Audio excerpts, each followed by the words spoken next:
Hello friends welcome to the channel. चलतु आज आम ओडिया व्याकरण विशेष पद संपर्क में पढ़ा। ता पूर्व फ्रेंड्स कही रखुच्छी कि पूर्व अपलोड होता दुईटी ओडिया व्याकरण रिलेटेड वीडियो जदि आपण देखी ना ताहले प्लेलिस्ट को जाई से वीडियो दुईटी को देखी दिंतु जहाँफल कि आपंकर अपकमिंग जिते सब ओडिशा रिलेटेड एग्जाम होगा जाऊँगी से सब एग्जाम एगुड़िक सब हेल्पफुल रहिबो। तो फ्रेंड्स चलतु आज आम ओडिया व्याकरण 3 नंबर क्लास स्टार्ट करवा। विशेष पद देन विशेष पद क्या कहते ना विशेष पद जो पद कौन प्रकार संज्ञा संकेत कि नाम को बुझाई था आम विशेष पद कही था। विशेष पद को नामवाचक विशेष पद कहुए कौन ना कौन व्यक्ति जाति वस्तु गुण क्रियार नाम को संज्ञा को बुझाई था तेणु आम नामवाचक विशेष पद कही था। यही विशेष पद को केते भाग विभक्त कर 5 भाग विभक्त कर। चलतु एगुड़िक संक्षिप्त भाव में टिके देखा देन यार एलाबोरेट करके पुणी पढ़ा। तो फ्रेंड्स फास्ट आसो किए व्यक्तिवाचक विशेष पद या संज्ञावाचक विशेष पद कहुए। तार एग्जांपल हूँ कौन ना देवाशीष कपिलास कटक सहर कटक तापर कावेरी एगुड़िक गोटे गोटे नाम को इंगित करुच्ची से व्यक्तिवाचक बा संज्ञावाचक विशेष पद। से जातिवाचक विशेष पद में छात्र पर्वत सहर नदी ग्रंथ एगुड़िक गोटे गोटे समाज को जपरी छात्र गोटे छात्र समाज को सूची से गोटे पर्वत पर्वतर जिते सब पर्वत अच्छा समस्त को पर्वत पर्वत कहले समस्त को सूचित करुच्ची से पर्वत हूँ गोटे जातिवाचक विशेष पद। से सहर सहर कहले गोटे सहर को सूचित नक जिते सब सहर अच्छी समस्त को सूचित कर सहर हूँ गोटे जातिवाचक विशेष पद। से नदी एंड ग्रंथ ग्रंथ से गोटे जातिवाचक विशेष पद कारण ग्रंथ कहले गोटे निर्दिष्ट ग्रंथ को इंगित नक जिते सब ग्रंथ अच्छे से सब को यह सूचित करुच्ची ग्रंथ गोटे हूँ जातिवाचक विशेष पद। देन आसो वस्तुवाचक विशेष पद। वस्तुवाचक विशेष पदर उदाहरण कौन माटी काठ लुहा पानी कोईला यह सब गोटे गोटे वस्तुवाचक विशेष पद। देन आसो गुणवाचक विशेष पद। गुणवाचक कौन व्यक्तिर गुण जपरिक अहिंसा गोटे गुण सत्य गोटे गुण सरलता वार्धक्य दरिद्र यह सब गोटे गोटे गुण से गुणवाचक विशेष पद कहुए। तापर क्रियावाचक विशेष पद। क्रियावाचक विशेष पद अंडर किए आसवे लेखा पढ़ा भोजन हस खेल ये सब गोटे गोटे क्रियावाचक विशेष पद। तो फ्रेंड्स आम संक्षेप जानले व्यक्तिवाचक विशेष पद कौन जातिवाचक विशेष पद कौन वस्तुवाचक विशेष पद कौन गुणवाचक विशेष पद कौन एंड क्रियावाचक विशेष पद कौन। तो फ्रेंड्स चलतु यहाँ एलाबोरेट करके पढ़ा कि नामवाचक बा व्यक्तिवाचक बा संज्ञावाचक विशेष पद कौन ना संज्ञावाचक विशेष पद क्या कहते ना जो पद गुड़िक कौन निर्दिष्ट व्यक्ति देश फूल फल सहर नदी पुस्तक लेखक एमानकर नाम को बुझाए ताकू आम नामवाचक विशेष पद बा संज्ञावाचक विशेष पद कही था। जेपरिक केतेगुड़े उदाहरण देछि विवेकानंद जड़े व्यक्तिर नाम मनमोहन जड़े व्यक्तिर नाम पुरी हरिद्वार दिल्ली गोटे गोटे जगार नाम से महानदी ऋषिकुलिया गंगा गोटे गोटे नदीर नाम से हिमालय विंध्य गंधमार्दन गोटे गोटे पर्वतर नाम से भारत नेपाल चीन गोटे गोटे देशर नाम से आरब सागर भूमध्य सागर मरुसागर गोटे गोटे सागर नाम से चिलिका अंशुपा कास्पेन से गोटे गोटे ह्रदर नाम से रामचरित मानस रघुवंशम श्रीमद् भागवत गोटे गोटे ग्रंथर नाम जेहेतु एगुड़िक गोटे गोटे नाम को इंगित करुचे से संज्ञावाचक विशेष पद कहुए। तो फ्रेंड्स देन आसो विशेष पद।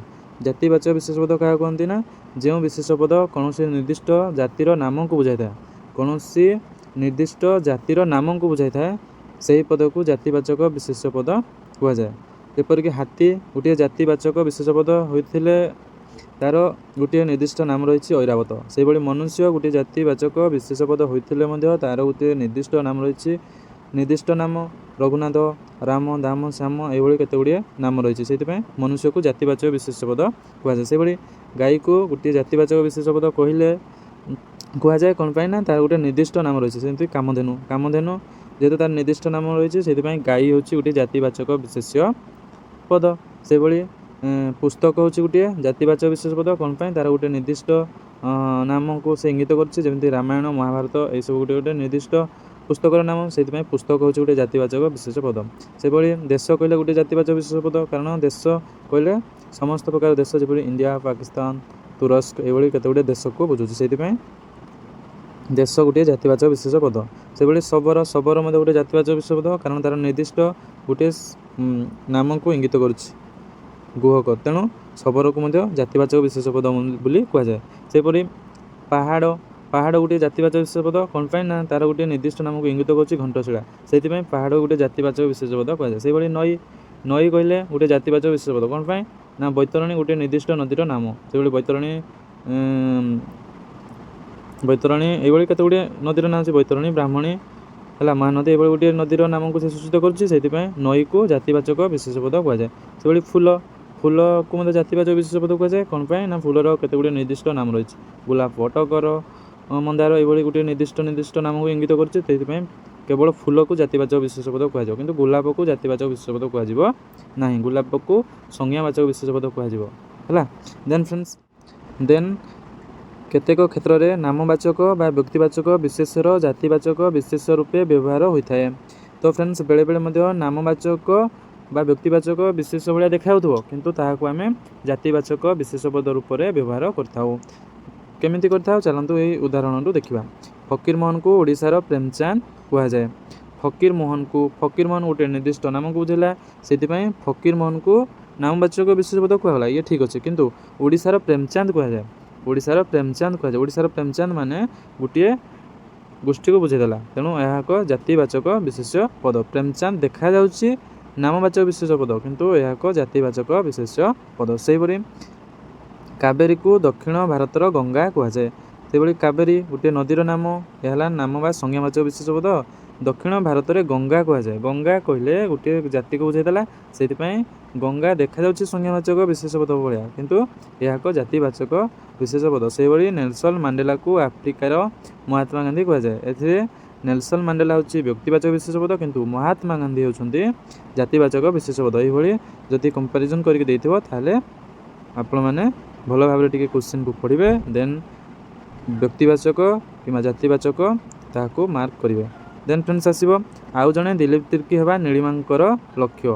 ଆଉ ଜଣେ ଦିଲ୍ଲୀପ ତିର୍କୀ ଗୋଟିଏ ଜାତିକୁ ବୁଝାଇଦେଲା, ସେଥିପାଇଁ ଦିଲ୍ଲୀପ ତିର୍କୀ ହେଉଛି ଗୋଟିଏ ଜାତିବାଚକ ବିଶେଷ ପଦ।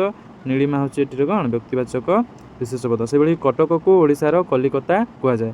କଟକ ଗୋଟିଏ ଜାଗାକୁ ବୁଝେଇଲା, ସେଥିପାଇଁ ଏହା ଏକ ସଂଜ୍ଞାବାଚକ ବିଶେଷ ପଦ, କିନ୍ତୁ ଓଡ଼ିଶାର କଲିକତା ଗୋଟିଏ ଜାତି ବା ଜାତିକୁ ଶୋ କଲା ଭଳି କରିଲା, ସେଥିପାଇଁ ଏହାକୁ କ'ଣ କୁହାଯାଏ କଲିକତାକୁ ଜାତିବାଚକ ବିଶେଷ ପଦ ବୋଲି କୁହାଯାଏ। ବାଳି କହିଲା ଯା ମୁଁ ତୋ ପରି କେତେ ରାବଣ ଦେଖିଛି। ବାଳି ହେଉଛି ଗୋଟିଏ ବ୍ୟକ୍ତିବାଚକ ବିଶେଷ ପଦ ହେଇଥିଲା ବେଳେ ରାବଣ ହେଉଛି ଗୋଟିଏ ଜାତିବାଚକ ବିଶେଷ ପଦ। ସେଇଭଳି ଏଇଟା ଫ୍ରେଣ୍ଡସ୍ ଆପଣଙ୍କର ଏକ୍ଜାମ୍ ପାଇଁ ବହୁତ ହିଁ ଗୁରୁତ୍ୱପୂର୍ଣ୍ଣ, ଏହାକୁ ଭଲ ଭାବରେ ମନେ ରଖନ୍ତୁ। ଏଇଭଳି କମ୍ପାରିଜନ୍ କରିକି ଦେଇଥିଲେ ବା ତୁଳନା କରିକି ଯଦି ଦେଇଥାଏ ତାହେଲେ ଆପଣମାନେ ଟିକେ ସତର୍କ ହୋଇକି କରିବେ। ଦେନ୍ ଆସିବ ବସ୍ତୁବାଚକ ବିଶେଷ ପଦ। ବସ୍ତୁବାଚକ ବିଶେଷ ପଦ କାହାକୁ କୁହାଯାଏ ନା ବାକ୍ୟରେ ଯେଉଁ ବିଶେଷ ପଦ କୌଣସି ନିର୍ଦ୍ଦିଷ୍ଟ ବସ୍ତୁର ନାମକୁ ବୁଝାଏ ତାହାକୁ ଆମେ ବସ୍ତୁବାଚକ ବିଶେଷ ପଦ କହିଥାଉ।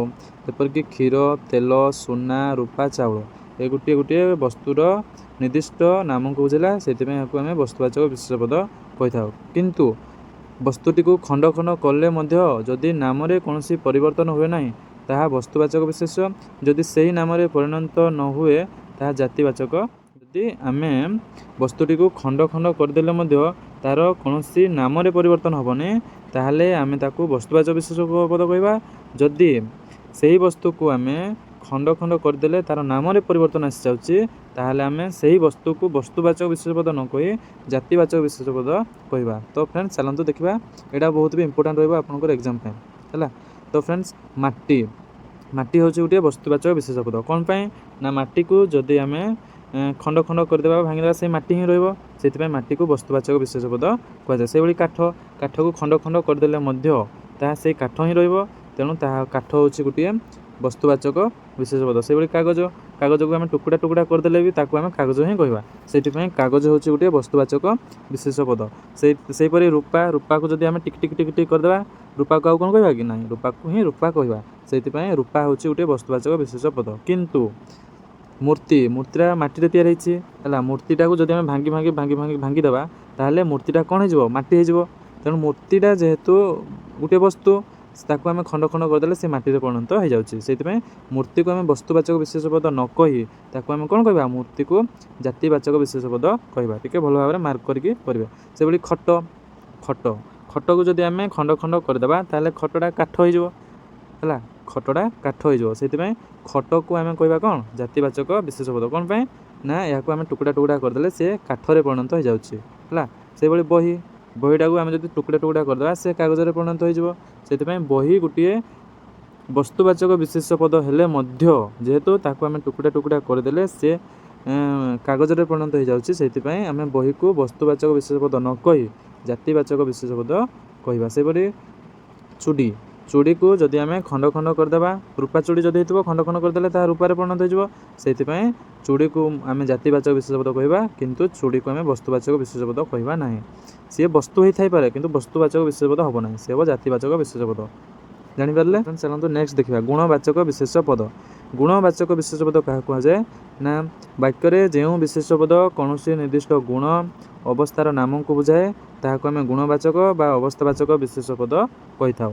ତ ଜାଣିପାରିଲେ ଗୁଣବାଚକ ବିଶେଷ ପଦ କାହାକୁ କୁହାଯାଏ ନା ବାକ୍ୟରେ ଯେଉଁ ବିଶେଷ ପଦ କୌଣସି ନିର୍ଦ୍ଦିଷ୍ଟ ଗୁଣ କିମ୍ବା ଅବସ୍ଥାର ନାମକୁ ବୁଝାଏ ତାହାକୁ ଆମେ ଗୁଣବାଚକ ବା ଅବସ୍ଥାବାଚକ ବିଶେଷ ପଦ କହିଥାଉ। କେତେ ଗୁଡ଼ିଏ ଉଦାହରଣ ଅଛି।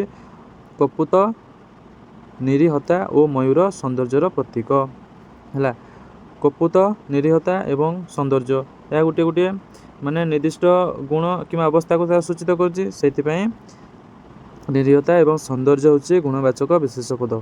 ସେହିପରି ସବୁଠି ଦାରିଦ୍ର୍ୟ ହିଁ ନିରକ୍ଷରତାର ଏକ କାରଣ ହେଲା। ଦାରିଦ୍ର୍ୟ ହେଉଛି ଗୋଟିଏ ଅବସ୍ଥା, ମଣିଷର ଗୋଟିଏ ଅବସ୍ଥା, ସେଥିପାଇଁ ଏହାକୁ କ'ଣ କୁହାଯାଏ ଗୁଣବାଚକ ବିଶେଷ ପଦ ବୋଲି କୁହାଯାଏ। ନିରକ୍ଷରତା ସେଭଳି ଗୋଟିଏ ଗୋଟିଏ ଅବସ୍ଥା, ସେଥିପାଇଁ ନିରକ୍ଷରତା ଏବଂ ଦାରିଦ୍ର୍ୟ ହେଉଛି ଗୋଟିଏ ଗୋଟିଏ ଗୁଣବାଚକ ବିଶେଷ ପଦ।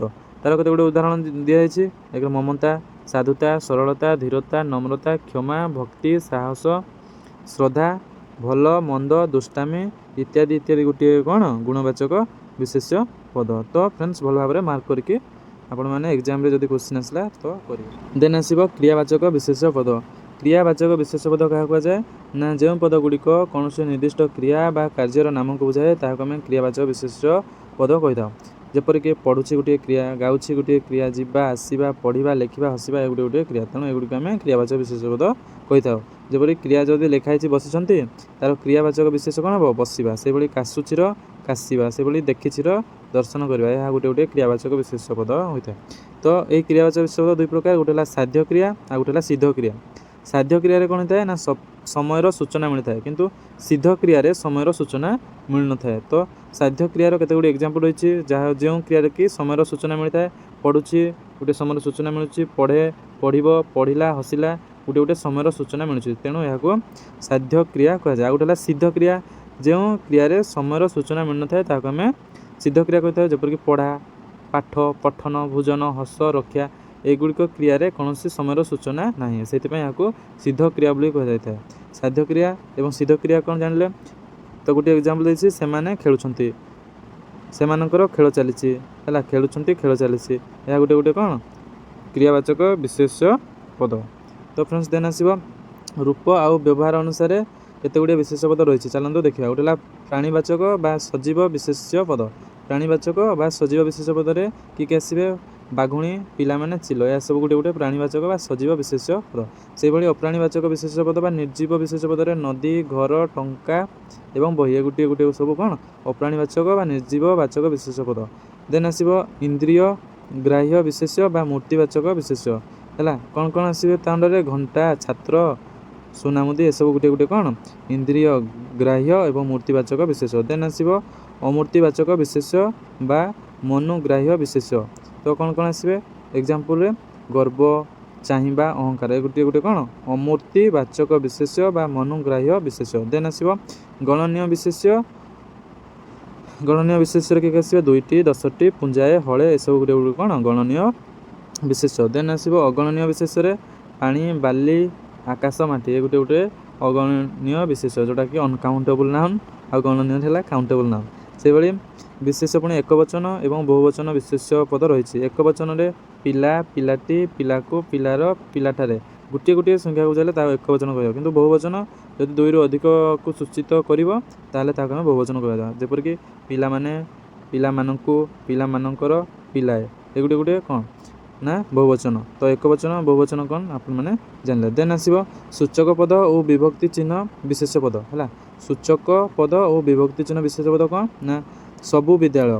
ସବୁ ବିଦ୍ୟାଳୟ ମାନେ ସମସ୍ତ ବିଦ୍ୟାଳୟକୁ ବୁଝାଇଲା, ତ ଏହା ଗୋଟିଏ ସୂଚକ। ସବୁ କହିଲେ ସମସ୍ତ ବିଦ୍ୟାଳୟକୁ ବୁଝାଇଲା। ସେଭଳି କବି ଏ कवि ए कहले गोटे विभक्ति को सूचित कला से पिलाटी टी कहले गोटे विभक्ति सूचित कला से बही गुड़िक कहले से विभक्ति को सूचित कर यही सब उदाहरण गुड़िक हूँ कौन सूचक पद बा विभक्ति चिन्ह विशेष पद बोली कहुए। देन आसो समष्टिवाचक विशेष पद तो कौन कौन लिखाई आम समष्टिवाचक विशेष पद बोली कहवा जपरी गोठ फौज ग्रंथालय विधानसभा परिषद मेली इत्यादि को आम कौन कहवा समष्टिवाचक विशेष पद कहवा। जेहेतु एगुड़िक समष्टिवाचक बा स्वतंत्र एक रूप विशिष्ट जातिवाचक विशेष बोली कही था। देन आसो सरल विशेष आ यौगिक विशेष। सरल विशेष साधारणतः एक पद विशिष्ट होता है यौगिक विशिष्ट साधारणतः दुईटी शब्द विशिष्ट होता है। जापारे सरल विशेष कौन यौगिक विशेष कौन सरल विशेष एक पद विशिष्ट होता बेले यौगिक विशेष दुई पद विशिष्ट होता है। जपरिक केतोटी एग्जांपल होती शीत पड़ाणी शीत पड़ाणी है सरल विशेष से शीत काकर पड़ाणी शीत काकर पड़ाणी है यौगिक विशेष से पानी भल अच्छे पानी हूँ गोटे सरल विशेष से पानी पाग भल अच्छे से है यौगिक विशेष। आ गोटे अर्थ नथिबा विशेष कौन ना दुकान फुकान बाकी साकी बासी फासी है दुकान हाँ ठीक अच्छे फुकान कौन फुकान कि न तो ता हूँ अर्थ नथिबा विशेष पद दुकान फुकान से बाकी हाँ बुझी हो कि साकीटा बुझुनि से साकीटा हूँ अर्थ नथिबा विशेष पद से बासी फासी बासीटा बुझे कि फासीटा बुझुनि से फासीटा हूँ कौन अर्थ नथिबा विशेष पद। देन आस क्रियावाचक विशेष पद को आधार कर जातिवाचक विशेष कौन ना खेल खेल गोटे क्रियावाचक विशेष पद यहाँ केमती आम जातिवाचक विशेष पद रूप में कन्वर्ट कर ना खेलाड़ी जदि लिखिदे यह सागे सागे जातिवाचक विशेष पद हो लेखा हूँ गोटे क्रियावाचक विशेष पद किंतु लेखाड़ी हूँ गोटे जातिवाचक विशेष पद से नचा हूँ गोटे कौन क्रियावाचक विशेष पद से नचाड़ी हूँ गोटे जातिवाचक विशेष पद। तो आप जापारे ना क्रियावाचक विशेष पद को केमती आम जातिवाचक विशेष पद में कन्वर्सन करें। तो फ्रेंड्स जापारे सब ना आमर सरल विशेष पद कौन यौगिक विशेष पद कौन आ गोटे है एक वचन बहुवचन विशेष पद। तो आउ जापारे प्राणीवाचक अप्राणीवाचक इंद्रियग्राह्य अमूर्तवाचक विशेष पद गणनीय विशेष पद अगणनीय विशेष पद।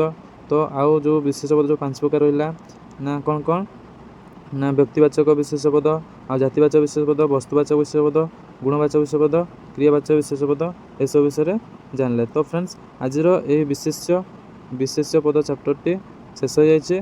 तो फ्रेंड्स जदि आम क्लास भल लगे ताहले आपण मैंने क्लास को अधिक मात्रा शेयर करूँ जहाँफल कि आम कम्युनिटी बड़ हो पार एवं आपण को अपकमिंग क्लास पुणी विशेष पद सला पुणी सर्वनाम पदर वीडियो पुणी बहुत शीघ्र आपन को भेटदेव। तो फ्रेंड्स एतिक आम क्लास शेष करुचु। थैंक यू पुणी देखा आ गोटे न्यू चैप्टर सहित।